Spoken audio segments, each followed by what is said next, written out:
The Israel-Hamas war. Israel forces are still searching the hospital complex in Gaza.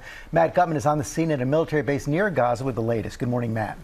George, good morning. We're at a forward operating base for the 188th Armored Brigade operating deep inside Gaza. Israeli troops there have already discovered the bodies of 2 hostages. They are now searching for more. That as a furious search continues around Al-Shifa Hospital, Gaza's largest. Israeli troops saying they found a tunnel and multiple arms caches. This morning, the Israeli military saying it has recovered the body of a second hostage near Gaza's largest hospital, 19-year-old Corporal Noa Marciano. The news coming hours after Israel said it had found the body of another hostage taken by Hamas, 65-year-old grandmother Yehudit Weiss. That as Israel begins the 3rd day of what it's calling a targeted search of Gaza's Al-Shifa Hospital, with thousands of Palestinians sheltering inside. The Israeli military releasing this video saying it shows a Hamas tunnel shaft, then revealing how close it is to the hospital. Troops also showing this small arsenal. The soldier lifting the tarp. And this is where they choose to hide everything. Hamas has denied operating command centers at the hospital, but overnight, Secretary of State Antony Blinken telling our David Muir that the U.S. is confident there are Hamas tunnels under the hospital.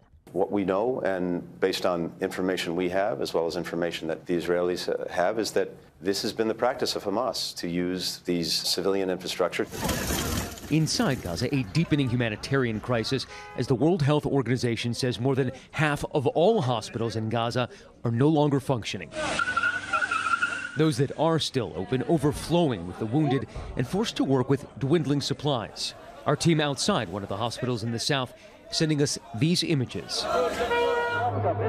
And new video showing these displaced Palestinians waving those ID cards to Israeli troops, making their way to southern Gaza on broken roads past splintered trees and the ruins of residential neighborhoods.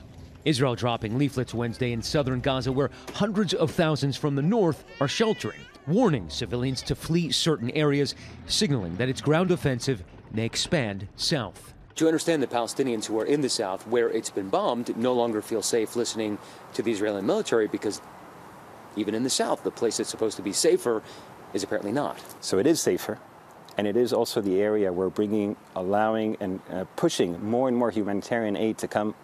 And U.S. and Israeli sources are telling us there are still intense negotiations for that hostage deal. But we understand there is a disagreement inside Israel's defense cabinet. A portion of the ministers want to accept a deal for about 50 hostages, women and children. Another portion are saying they have to wait for all of the women and the children and their male family members, about 80 hostages in all. Michael. All right. Thank you so much for that, Matt. Hi, everyone. George Stephanopoulos here. Thanks for checking out the ABC News YouTube channel. If you'd like to get more videos, show highlights, and watch live event coverage, click on the right over here to subscribe to our channel. And don't forget to download the ABC News app for breaking news alerts. Thanks for watching.